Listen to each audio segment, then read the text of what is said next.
ভারতের বিরুদ্ধে পাকিস্তানের হয়ে স্পাইং করার অভিযোগে গ্রেপ্তার করল হরিয়ানার একজন ট্রাভেল ব্লগ ইউটিউবার জ্যোতি মালহোত্রা। তিনি তার ইউটিউব চ্যানেলে 3,77,000 সাবস্ক্রাইবার্স, এছাড়া আরও এবং ইনস্টাগ্রামেও কয়েক লক্ষ সাবস্ক্রাইবার্স আছে।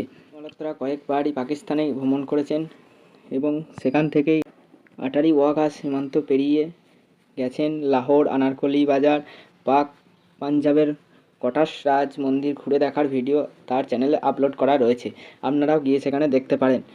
এবার ভারতের সঙ্গে পাকিস্তানের সংস্কৃতির তুলনা করেছেন এবং অনেক ক্ষেত্রেই পাকিস্তানকে খুব ভালো বলে উল্লেখ করেছে। তাদের যে ভিডিওর হেডলাইনগুলো দেখলেই আপনারা বুঝতে পারবেন।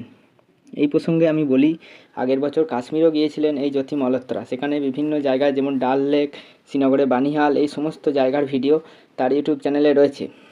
তদন্তকারীদের সূত্রে খবর পাওয়া যাচ্ছে যে জ্যোতি প্রথমবার পাকিস্তানে যান 2023 সালে। সেই সময় নয়াদিল্লিতে পাকিস্তানের হাই কমিশনার দানিশের সাথে তার পরিচয় হয়। এই দানিশ তাকে গুপ্তচরবৃত্তি করার জন্য নিয়োগ করেন এবং তারপর থেকেই এদের সাথে হোয়াটসঅ্যাপ, টেলিগ্রাম এবং স্ন্যাপচ্যাটের মাধ্যমে বিভিন্ন গুরুত্বপূর্ণ ইনফরমেশন, যেমন আর্মির মুভমেন্টের খবর বা আরও যেসব সেন্সিটিভ ইনফরমেশন, সেগুলি পাস করতো।